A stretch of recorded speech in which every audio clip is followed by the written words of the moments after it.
everyone. Welcome to HED Talks. I should say welcome back to HED Talks. Doesn't it feel like it's been a really long time? Yeah, it really does feel like it's been a long time. So I'm going to do a really good review to get us caught up. Does that give you a clue as to what our subject is? Who remembers? What is our series? What's our current series? Kings and Queens of England. Yes, we're doing the Kings and Queens of England. And today I'm going to introduce you to the Mad King. We have a couple of Mad Kings. Now, when I say mad, I don't mean angry. All right, yeah, we've got some very, very serious mental What is that? What are you saying about the back row? We're nutty too. You're a little nutty back there too? Yes, but before we can get to the Mad King of England, we really need to take a little bit of time because it's been a while and I want to get you all caught up, okay? So how did we get here? Do you remember who we talked about, the time period that we were in when we last met?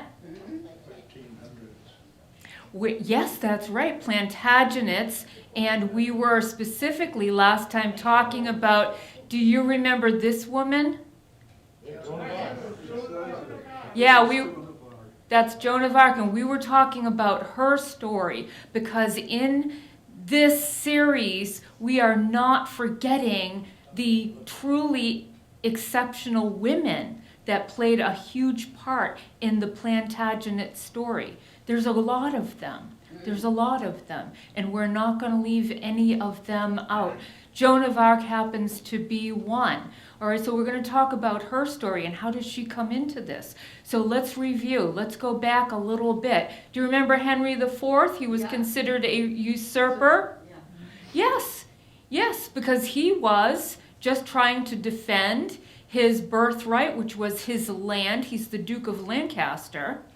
And you remember how Richard II had exiled him and was giving his land away.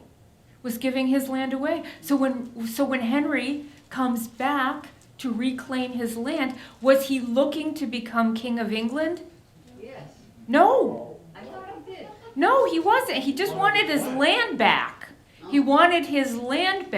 But the tyrannical reign of Richard II. You remember Richard II? He was diagnosed, from afar, centuries away, as a narcissist, right? He was a vicious and brutal narcissist. So because of that, he was captured and imprisoned, and he died in prison. And they named Henry, son of John of Gaunt. I know this is so confusing. I have maps and stuff I'll show you to help out. And he becomes the king.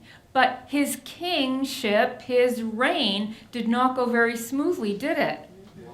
No. So first of all, he comes into power during a time when there was a lot of peasant unrest. Do you remember that? Mm-hmm. Peasant rebellions, revolts, unrest. And one of the biggest causes of that, do you remember when we talked about John Wycliffe? Mm-hmm. Yeah. And what was John Wycliffe about? What was he telling the peasants that couldn't read? They didn't have to. Bob, go ahead. They didn't have to be loyal to the nobles anymore. They could go out by themselves. Yes, what he wanted to do, what John Wycliffe wanted to do, was he wanted to eliminate the indulgences that the peasants are paying, right? He wanted to give scripture to the people in their own language so that they could understand it. They couldn't read it, they wouldn't have been able to read it, but they would have had it read to them in their own language. And they became very disillusioned when they found out that indulgences, paying to get out of purgatory and all of that, wasn't in there. And they were paying for it. All right, so they're already heavily taxed, and they were also paying for these indulgences, and they really didn't need to, so they were upset. They were upset. They felt very betrayed and used, and they were upset. There was a lot of unrest. So the nobility had to squash that, get that under control. And in a very strong message, what they did during this time, years, decades after John Wycliffe had died, was they exhumed his bones and burned them. Do you remember that? To send that message that this is not okay. They're trying to squash that. So Henry the fourth is ruling in a time of this kind of peasant upheaval. In addition to that, he is dealing with a lot of internal nobility coups. Do you remember we talked about that? There's a lot of coups going on. There's a lot of the barons that are going up against Henry because they're claiming that they're loyalists, right? That they're loyal to the king, Richard II. And there's a lot of speculation out there because even though they were told that Richard II had died, documents with his signet are appearing from time to time.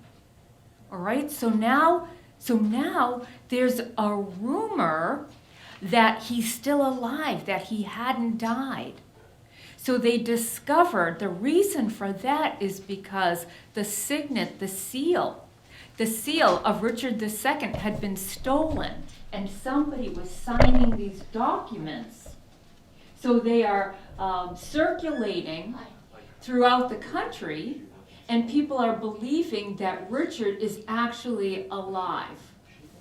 So Henry is dealing with this, okay? This is a lot for him to be dealing with, right?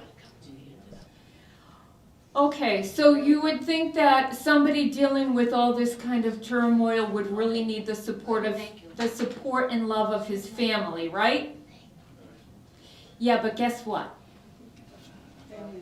These are Plantagenets. Do they do that? They have not done that from the very, very beginning, have they? So we've got Henry IV, who is experiencing resistance not only from the peasants, not only from the nobility, but from who? His son. His own son. And now I'm really very thankful that his son has a nickname. They call him Hal. His name's Henry. We're in this long stretch of Henrys, and it gets really confusing. So thankfully, he's called Hal, and I'm just going to call him Hal straight throughout. All right, just to make it a little bit easier for us. Okay, so Hal is going up against his father.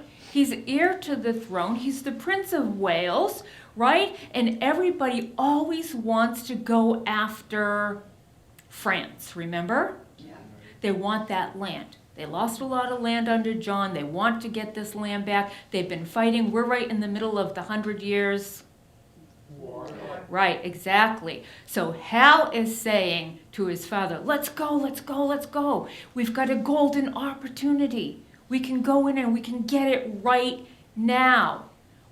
Does anybody remember why they had a golden opportunity at this point in time? French king had just died. Well, we have Charles of France. Remember Charles of France? All right, and Charles of France had a very, very serious and debilitating mental illness. Do you remember this from last time? I don't remember what he had. Well, he had bouts of psychosis. He had bouts of psychosis that would sneak up on him. And at times, in public, he didn't know where he was. He didn't know who he was. He didn't know who the people were that were around him. And the most severe of all of these, if you might recall, was that he thought that he was made of glass. He thought he was made of glass and that he had to have protection because anything could just shatter him. Any touch, any stumble, any fall could shatter him. And he was just terrified. He existed this way for months. And so now, if you have a king of France that is this unstable, and you're the King of England, would now be a good time to go in and take advantage of this? Sure. Yes, that's what Hal thought. The Prince of Wales thought, this is the perfect time. We can go in. This man is fragile. We can go in and we can do something about this. Right now it would be easy. But his father, Henry IV, was saying, no, no, no. There's too many other issues. We have to take care of what we've got going on right here, right now. And so what he did was he dismissed his son from court. He dismissed him. You know, pink slip. Thank you very much for your service. Now, unfortunately, Henry IV has some kind of long-term illness. It's undiagnosed. They think that it might be leprosy was something that they thought. Now, remember, they're diagnosing from centuries away. All right, and they only have records of the description of his illness to go by. So it's really difficult to diagnose. But epilepsy, leprosy, some of these things were suggested by doctors today. And we do know that it was a long-lasting terminal illness. This man suffered. He suffered for years with whatever the mystery illness was. And because he was going through this, Hal, his son, Prince Hal, came to his father after having been dismissed from court, and he wants to apologize to his father. And he wants to say that, I respect you, and I want to follow your judgment and your wisdoms, because really Henry IV did make some really wise moves. And he did settle down the country that had been in such turmoil after Richard. So he goes to his father and he asks for his father's forgiveness. And what does his father do? He forgives him. And it's recorded that he wept. He wept. He embraced his son and he wept, and there was forgiveness. And Henry IV, he was, at the end, he was very, he hallucinated a lot and really didn't know where he was. And he had wanted to die in Jerusalem. So the people around him told him he was in Jerusalem, and he believed he died in Jerusalem on crusade. But he was in England. But he believed that. That's how much he had deteriorated. And so when he had passed away, now we have Prince Hal is no longer Prince Hal. He's what? He's king. He's the king of England, and he wants to go after who? France. And is he going to get his way? Oh, he's absolutely going to get his way, because not only is he the King of England, and not only did his father do a pretty good job, but he himself is a superhero. He's a superhero because, you might recall this part of his story, they're in battle in France. He gets shot by an arrow. It goes into his face. It goes 6 inches into his skull. And what does he do? No, he gets up and he continues to fight. He continues to fight. He might have tried to pull it out, but he couldn't do it. He couldn't do it. In fact, there was a surgeon that became famous for this apparatus here. Oh my God. Yeah, that is, so this doctor, Bradmore, he invented this tool to extract the arrow out of Hal's, I'm going to keep calling him Hal, okay? Out of Hal's face. All right, so now he's famous for having invented this thing and got it out. But what do you think they thought of him in England? Right? Is he not like a superhero now? Oh, Yeah, he's a total superhero. He can do no wrong. All right. So he wants to go in and he wants to take France. He's got his armies in there, and there's a lot of battles, but this one is in particular a famous battle because Hal was so outnumbered by the French army. He was severely outnumbered by the French. And so the French thought, oh, this is just a given. This is an easy win for us. We're going to get him, and we're going to do it now. So Hal, in this kind of brilliant move, he makes this brilliant move. What he does is he realizes that because England has those really vicious longbows, remember the longbows we've been talking about? So they have the longbows, and the French have to do what to protect themselves from these?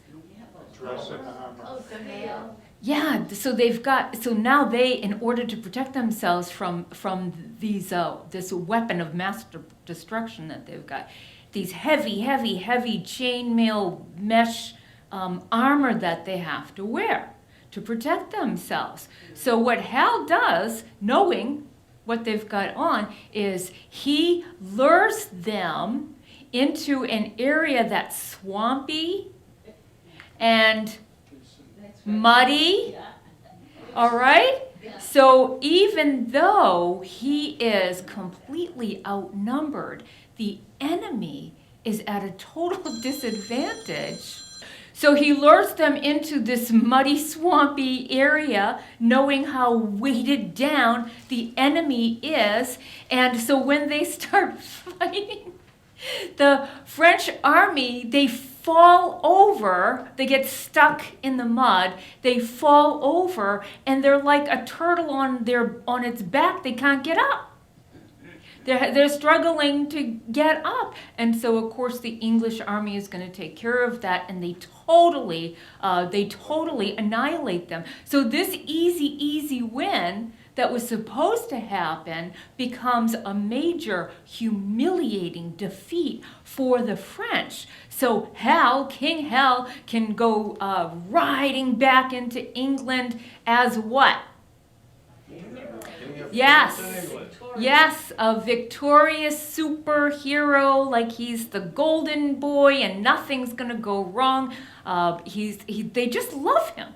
They absolutely love him. So now we've got Charles, and Charles is the one with the psychosis, and he is really nervous, all right, because he knows that King Hal is coming for him. England has huge momentum, don't they? Yeah, morale is way up.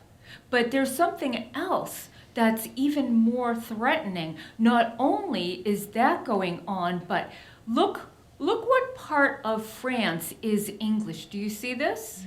Yeah. All right, so if England is coming after France, we also have this and this, correct?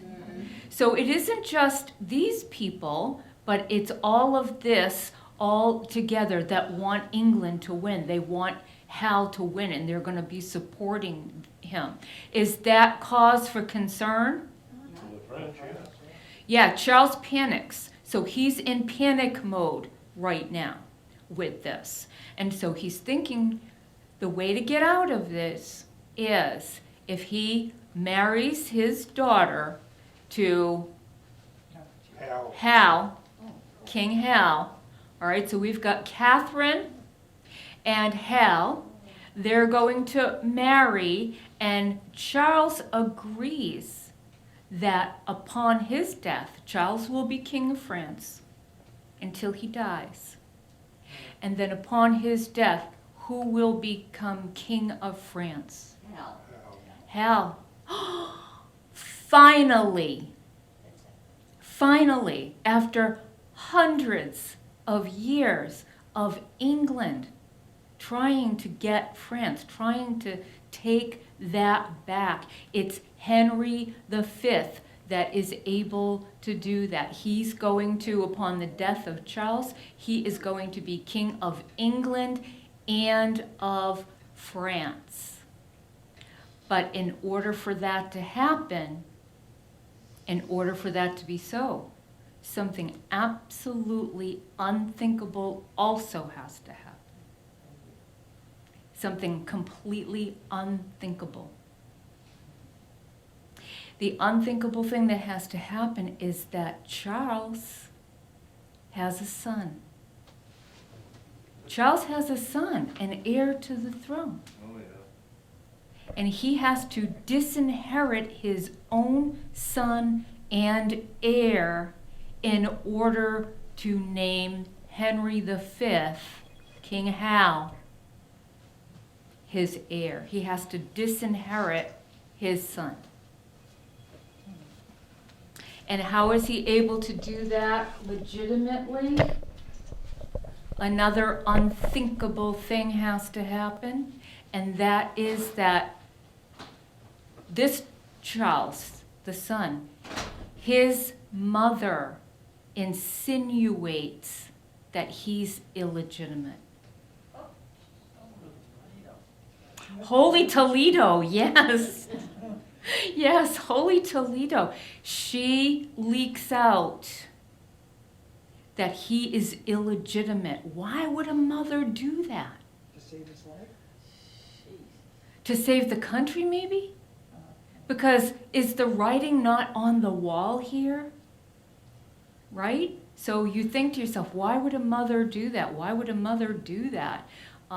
It's shocking. But the king, so King Charles, disinherits his son.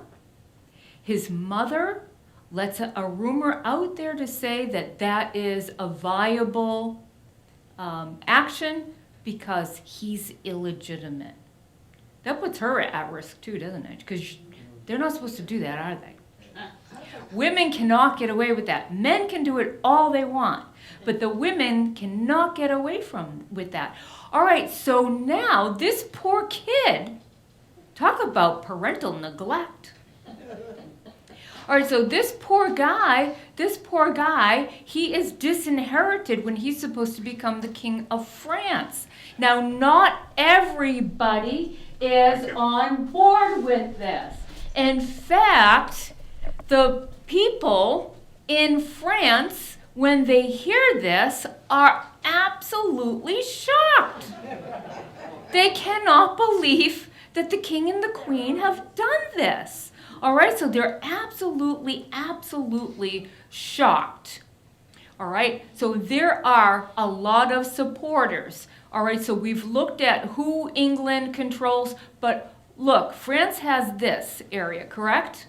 And they are going to be loyal to the heir to France. They're going to be loyal to him. They're not going to accept this decision.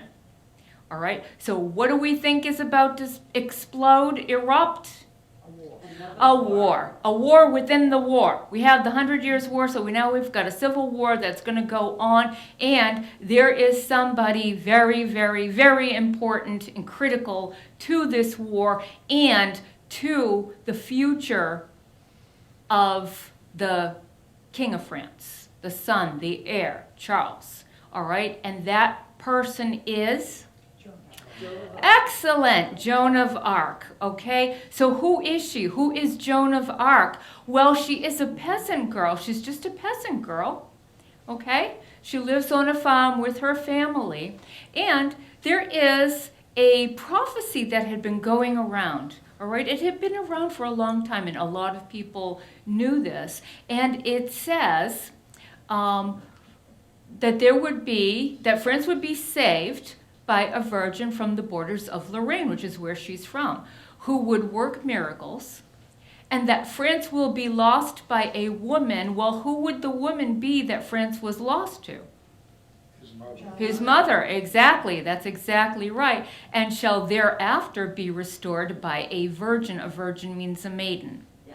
All right, and so she was thinking that she was that maiden, that the prophecy is about her.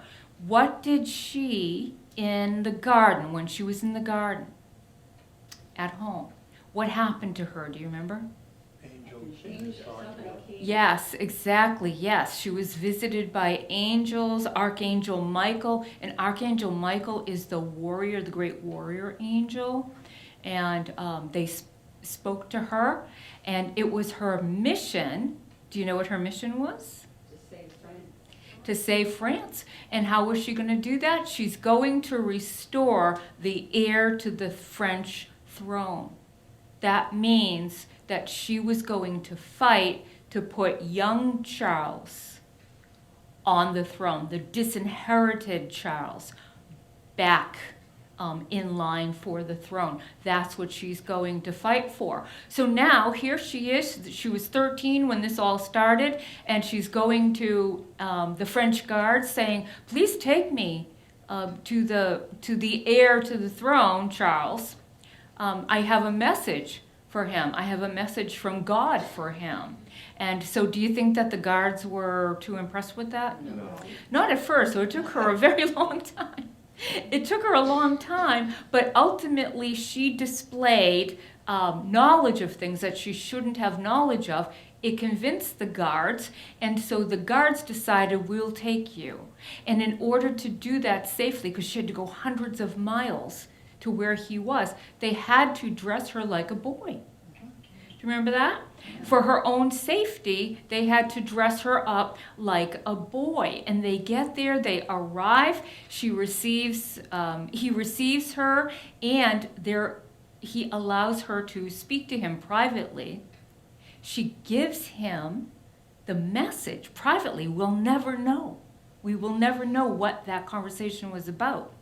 But when she emerges with the disinherited heir to the throne, he has decided to what? Anoint her to be head. Give her Yeah, an army, right? that's right. He decides to give her an army. So she suits up and she goes into battle, and what do you know? They won. They won. They won. They won. And she is in battle. She is not just like a figurehead, right? No, she's in battle. She was wounded. She was struck. She was hit and injured on several occasions. She wasn't just held up as a symbol. She was in battle with them. Ultimately, what happens is that they do, upon the death of Charles, they do crown Charles the disinherited son. Charles the disinherited son. So she completes her mission, doesn't she? And she is present. She is there at the coronation. She does it. She completes what she went out to do. She's a 17-year-old girl. Is that like unbelievable? Yeah. It's just absolutely unbelievable.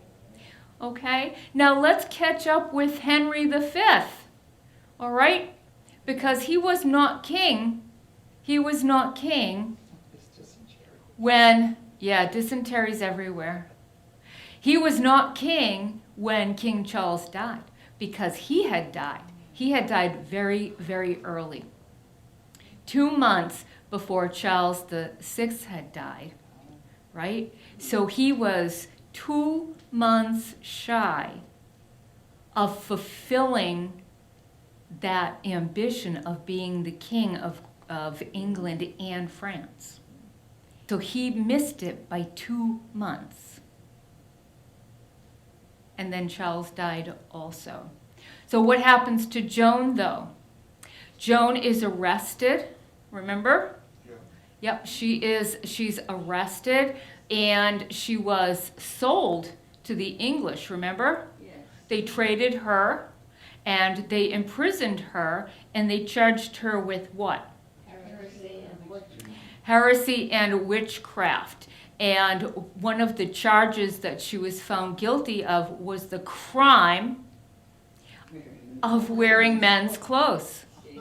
It was a crime for a woman to wear men's clothes, but it was the guards that put her in the clothing to get her safely there. And then it was the king, now he's the king, who put her in men's armor, right? So yeah, that was one of them. And then heresy claiming that she heard angels, that she received messages from God. And then I have to just say this because it just really makes me mad every time I think about it. Charles, the guy whose life she saved, the man who put the man she put back on the throne, He didn't bother. guess what he did? He just let it go. Nothing. No. Nothing. He did nothing Yeah. to get her back. Nothing at all. He just let her die. That is, by the way, a portrait of him at the time. Yeah, he looks like a you know what. Oh, thank you, Effie. Yeah, it would be unprofessional for me to say that, but I was counting on you. I knew I could count on you. Yes. All right. So we'll move on now. All right. So she was found guilty, and she was burned at the stake. She was 19 years old. Yeah, she was a 19-year-old girl. Can you imagine? They did a job on it. He really thanked her. He really thanked her. Yeah. They did a job. Yeah, it was actually Joan of Arc's mother had petitioned him for years to expunge the allegations against her, Yeah. and it took him 20 years after she died before he exonerated her. So he truly was a mistake. Yeah. Did you hear what Mickey said? Yeah. He truly was a mistake. He was a big mistake. Yeah. So that is sadly, and we went into a little bit more in depth last time we met, but so that is the overview of what we had covered before. But as I said, Henry V was not the King of England at the time of Joan's death. He was not the king. He had died, as you recall, of dysentery, right? Who was the king at the time of Joan of Arc's death? Well, it was this guy, Henry VI. Except he didn't look anything like that. He looked like this. He was 9 months old. He was 9 months old. All right, so if his father, if King Hal was 35 years old, that's very young, right? That's very young. So he had his son and heir, but he was just a baby. He was just 9 months old. And so what the nobility decided to do was that they were going to just have him be king, and people would serve as regents for him until he reaches his majority. And so, of course, we've got a whole bunch of regents and counselors, but you have to choose them very carefully, because we've been through this before, haven't we? Haven't we had baby kings in the past? Yeah. And it really didn't go very well. So they're going to choose really, really carefully, all right? So let's think about who can and who cannot. Let's go with some safe people, okay? Who can be regent? Who can be counselors? We're going to go with some safe people. And they decide that they would like to go with the Duke of Somerset. Okay? So we're going to go with him, and why is he safe? He's safe even though he is a descendant of John of Gaunt. Okay? So we know that right now, Henry is a Lancaster, son of John of Gaunt. All right? the Duke of Somerset is also a descendant of John of Gaunt, but why would he be safe? It would seem like he would be next in line, right? He's not, because he is in an illegitimate line. See, I told you, I knew that would happen. I've got all the gossip. Gee whiz.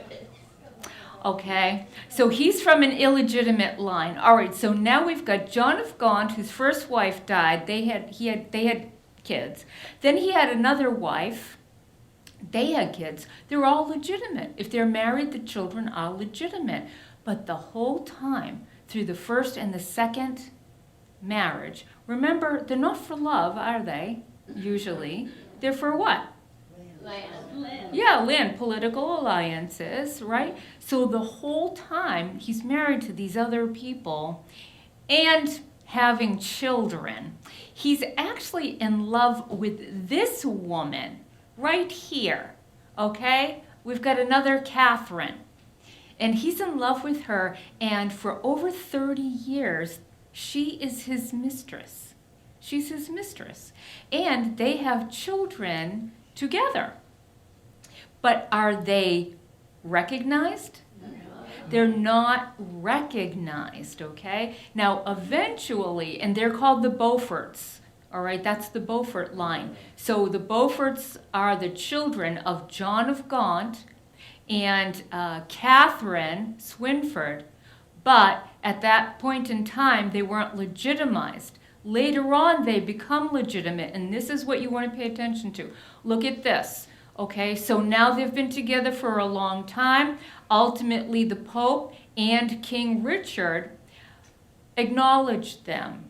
However, they're acknowledged, but the king added a clause saying that the children were barred from what? They're barred. So would any of the Beauforts be safe to be counselors and regents to the king? Yes. Yes, because they're barred. They can't. Succeed. They can't. They can't become king. No. All right? So they're acknowledged. They're going to be nobility. They can inherit lands. But they cannot be in the line of succession. And if you're not, if you have no stake in the game, are you safe? You're safe. You're safe. You're safe. All right? So Somerset, who is a Beaufort, who's in this line, he is safe, and he's going to be one of the regents. This is all going to make sense eventually. Why? I'm telling you this for a reason. Okay, who's not safe?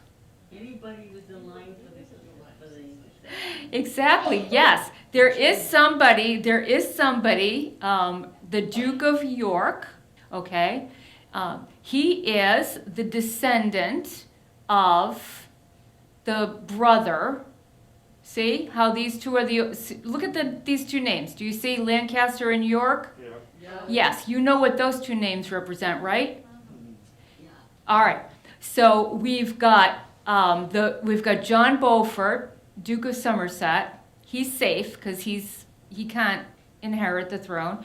And then we've got the brother of John who has descendants, and they're not safe because they can inherit because they're legitimate.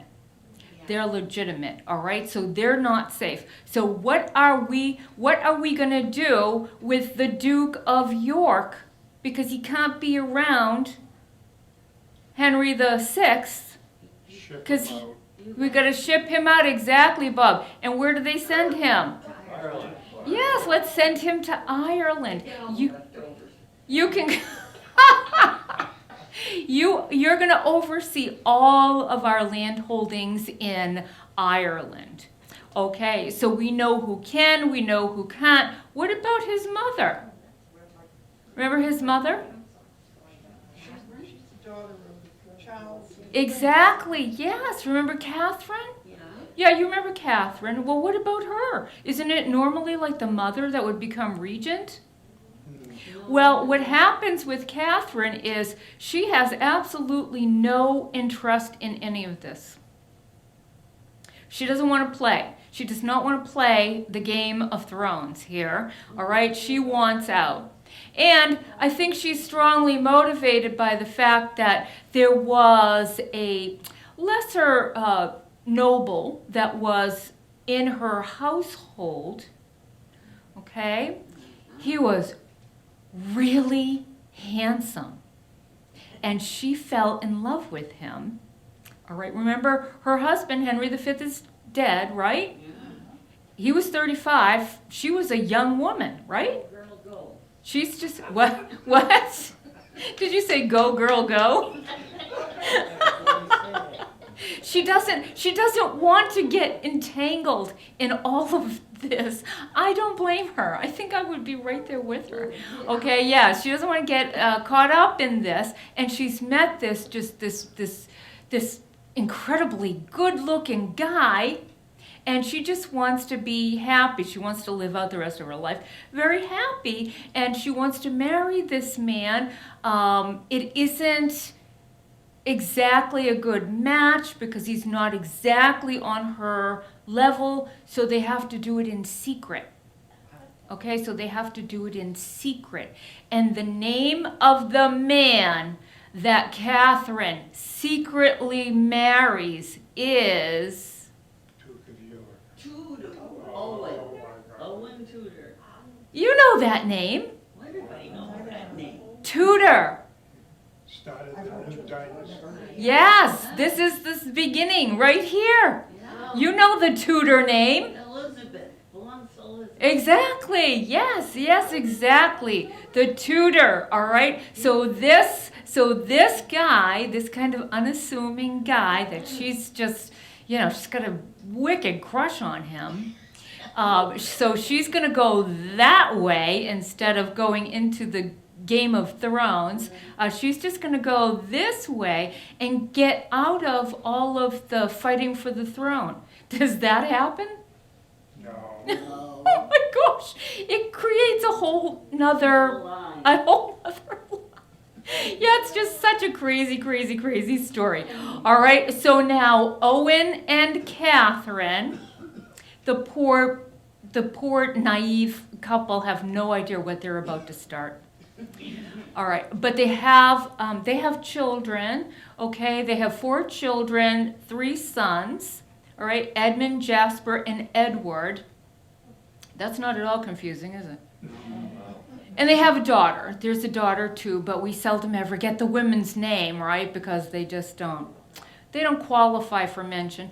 All right, so now these boys, if she's secretly married to him, are they legitimate? No. Well, there's a question. Yeah, there's a question about it, So, yes. So we're going to get reacquainted with them next week. We have to get back to our little baby king, right? Yeah. Remember Henry VI? Yeah. Yes, we have to get back to him. All right, so now he's grown up, all right, but all of his life, who has he had? Regents and counselors and everybody telling him what to do. And he was not of a disposition to grow up and stand on his own 2 feet and stare them down. No, he was not interested at all. In fact, he totally deferred to his advisors, and he was not interested in what? War. Oh, that's never good. That never turns out well at all. Yeah, that does not turn out very well. So his advisors, if this king, the king now is just like, yeah, that sounds good to me, then they're going to be making decisions based on what's best for Themselves. exactly for themselves. And so that's happening. All right. And then again, we have to remember we're still in the what? 100 years. The 100 Years' War, and Henry VI wants peace. He really wants peace. He's not into war anyways. But in addition to that, it costs a lot of money. The 100 Years' War really did bankrupt England. Both sides really, just totally bankrupt them. And not only that, but his interests were elsewhere. Do you know what he was really, really interested in? Religion. No, education. Oh, I thought he was very pious. He was pious. He was prudish and pious, and yeah, they called him all kinds of things.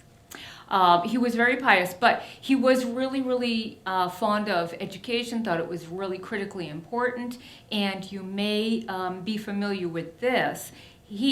Henry VI, is the founder of, Oh, my.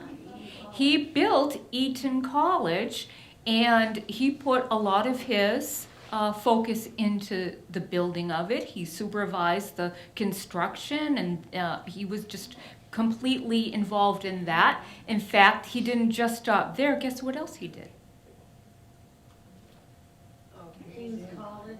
Yes. So it is Henry VI, the Mad King, the one that set off the War of the Roses. He was so involved in education that's where his focus was. When everything else was going on, he was focused right here. Now, his counselors do take care of, he has to get married, Yeah.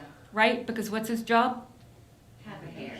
Yeah. Hair. So he has to get married, he has to have an heir, and so he is asking for this marriage. He wants this marriage. He wants to marry Margaret of Anjou.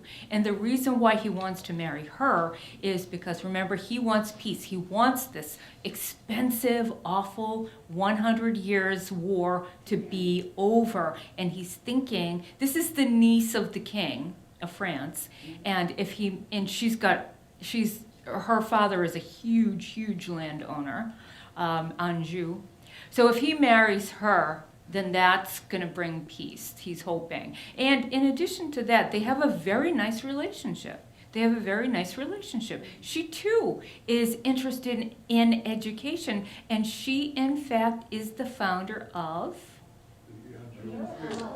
isn't that, yeah, all right, but he wants peace, and he wants peace so badly. Everybody knows this, everybody's aware of this, and now he's married to Margaret of Anjou, that now there are rumors going around that he is willing to give up some of their French land holdings in order to secure and broker peace, and that she is strongly encouraging him and influencing him to do this. All right, so now we've got a country that's bankrupt, rumors of him giving away their French land, which would be horrible, right? Because that's all England's been after for hundreds of years. Okay, he's spending money that they don't have on these institutions of education, right? And he keeps doing them, correct? Mm-hmm. All right, so he is totally focused on that he doesn't understand what is brewing in his own country. And what is brewing in his own country, can you guess? A rebellion. A rebellion, all right? So now the commoners are going to rebel. They're coming after him. They're coming after the Duke of Somerset, his counselors, and the treasurer, and the people that are in control of the money, making all these bad decisions. They're going to come after all of these people. And when this all comes down, what does Henry do? Oops. Goes away.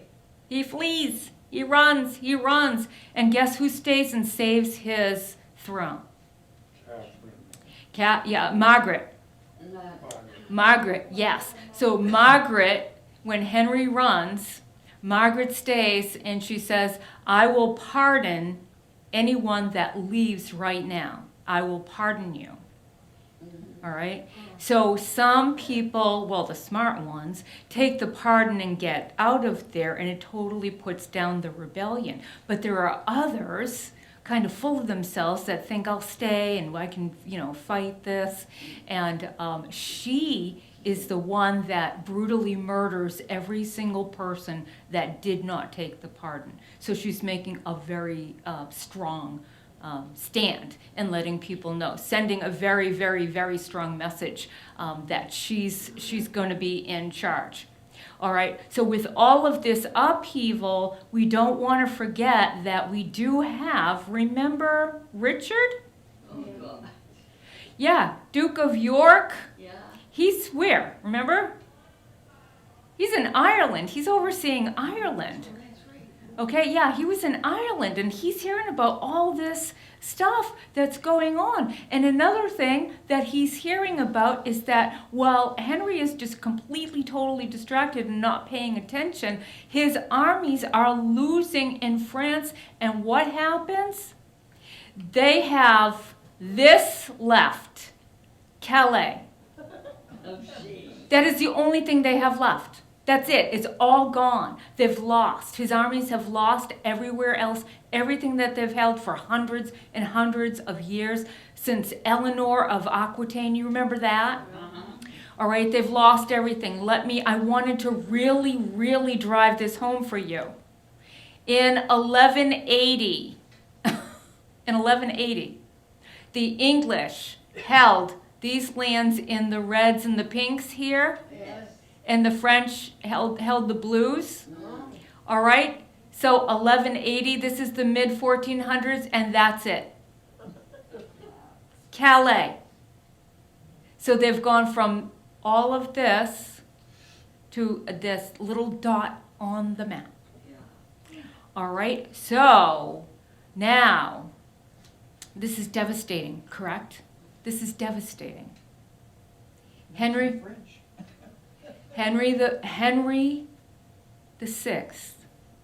Do you remember he's the grandson of Charles the Sixth? Remember the one with bouts of psychosis?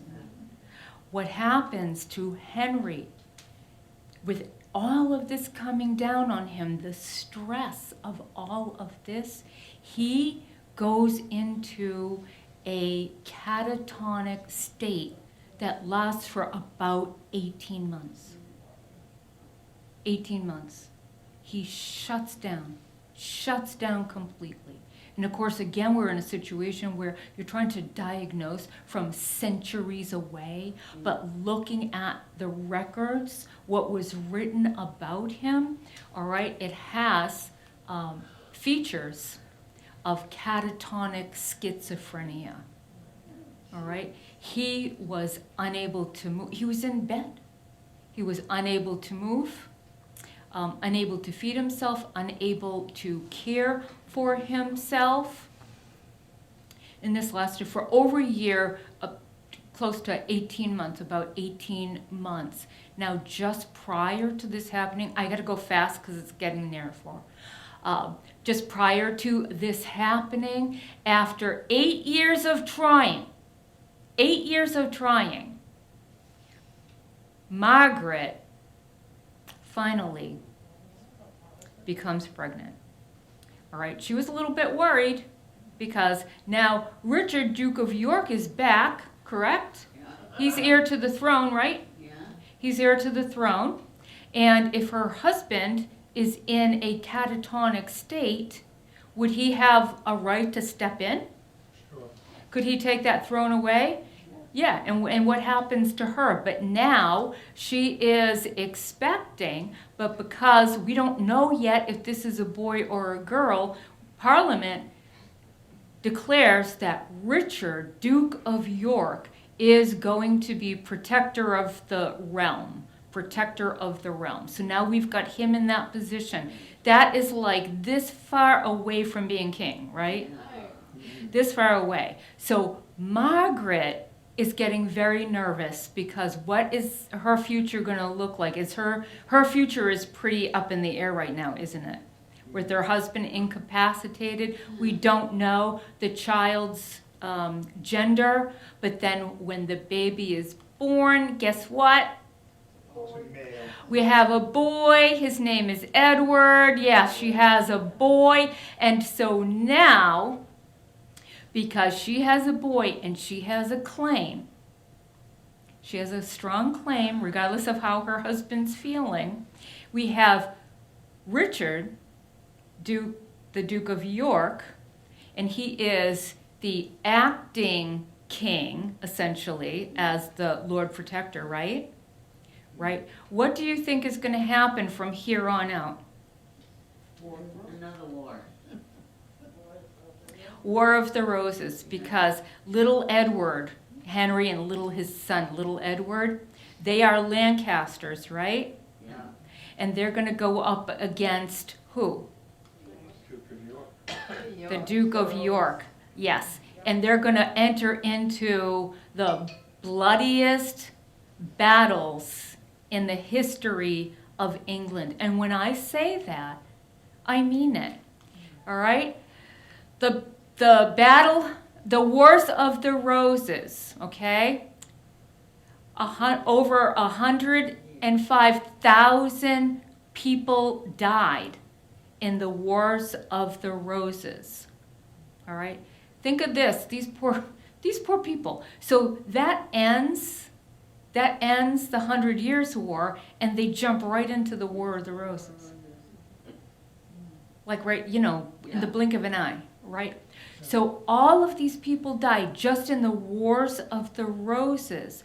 And do you know that all of those deaths are absolutely meaningless?